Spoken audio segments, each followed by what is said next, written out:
I've always considered myself a cautious person, someone who takes necessary precautions to ensure my safety. But there are moments in life when you realize that no amount of preparation can truly shield you from the terrors that exist beyond the realm of logic. This is the story of how I came face to face with a nightmare that defied explanation and left me paralyzed with fear. It all began on a misty autumn evening.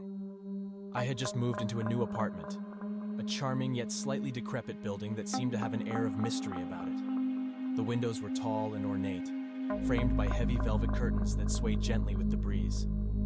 As night fell, the dim streetlights cast long shadows that danced eerily across the walls, setting the stage for the unsettling events that were about to unfold. On the first night, as I lay in bed trying to lull myself to sleep, I became aware of a soft, almost imperceptible sound. It was like the faintest whisper, a rustling that seemed to originate from just beyond the closed bedroom door. I strained my ears, my heart quickening with unease. Could it be the wind? Or perhaps a loose floorboard? I dismissed it as my imagination, chiding myself for being so jumpy. But as the nights wore on, the sounds grew bolder. Footsteps, slow and deliberate, echoed in the hallway outside my door. Sometimes they would stop right outside, and I could almost sense a presence lingering there, as if someone was watching me through their keyhole. I began to lose sleep, my nights plagued by paranoia and dread. I told myself it was just the building settling, the creaks and groans of an old structure. Yet, I couldn't shake the feeling that something was terribly wrong. I started locking my bedroom door, hoping that the barrier would grant me some semblance of security. But safety remained elusive. One night, as I lay in bed, my eyes heavy with exhaustion, I heard the unmistakable creak of my bedroom door opening. My heart raced and I froze, the covers pulled up to my chin. I strained to listen, my breath shallow and rapid, as the soft sound of footsteps drew nearer.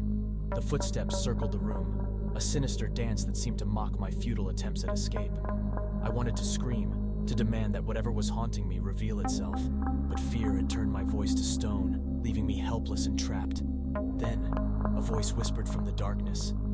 It was a voice that seemed to slither into my mind, a voice that was at once seductive and terrifying. It spoke of unspeakable horrors, of the darkness that resides within us all, waiting for the right moment to consume us. I squeezed my eyes shut, desperate to shut out the voice, but its words clawed at my sanity. Days blurred into nights, and I became a shell of my former self. The relentless torment continued, the footsteps growing louder and more persistent. I became a prisoner in my own home, the walls closing in on me as the presence drew closer with each passing day. I reached out to anyone who would listen, but my pleas for help were met with skepticism or concern for my mental well-being. I felt abandoned, isolated with my terror, left to battle an unseen enemy that seemed intent on claiming my sanity. In a last desperate attempt to break free from the nightmare, I decided to confront whatever was tormenting me. Armed with a flashlight and trembling resolve, I opened my bedroom door and stepped into the dimly lit hallway. The air was thick with a palpable malevolence, and the temperature seemed to drop to an icy chill. I followed the sound of the footsteps, my flashlight casting shaky beams of light that danced along the walls. And then, in the faint glow, I saw it, a figure standing at the end of the hallway. It was a silhouette, a distortion of darkness against the darkness itself. My heart pounded in my chest as I raised the flashlight, the beam revealing a face twisted in a horrifying grin. The figure spoke, its voice a cacophony of whispers that echoed through my mind. It spoke of forgotten sins and hidden fears, of the frailty of the human spirit in the face of true terror. As I listened, a sense of profound understanding washed over me. This was no ordinary stalker, no mere human threat. This was a manifestation of something far more insidious, a nightmare given form. With a surge of courage born from sheer desperation, I shouted at the figure, demanding that it release me from its grip. The hallway seemed to tremble, the walls closing in as the figure's laughter filled the air. And then, in an instant, it was gone, dissipating into the shadows like smoke carried away by the wind. The apartment fell silent, the weight of the presence lifting from my shoulders.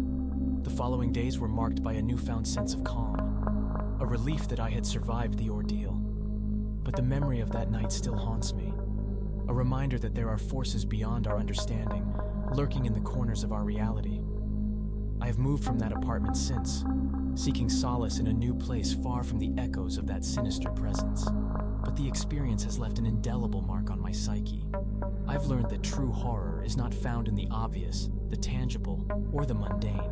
It resides in the darkness of the unknown, the things that defy explanation and logic, the things that linger just beyond the edge of perception, waiting for the right moment to strike.